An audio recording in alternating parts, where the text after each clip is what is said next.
دیکھیں روایات ہے، بچے کو دن میں 12 دفعہ بوسہ دو، پیار کرو، کس کرو. کیوں؟ کیونکہ اس کے وجود میں آپ کی وجود سے اس کے اندر پاورز جاتی ہیں. جو جتنا پیار کرتا ہے خدا اس کے لیے حسنات لکھتا ہے.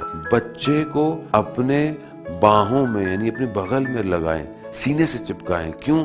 کیونکہ وہ آپ کے وجود کے ساتھ اپنے آپ کو شیلٹر محسوس کرتا ہے. آپ دیکھیں نا بچہ جب پیدا ہوتا ہے وہ کیوں گریا، کیوں ماں کے سینے سے لگتا ہے؟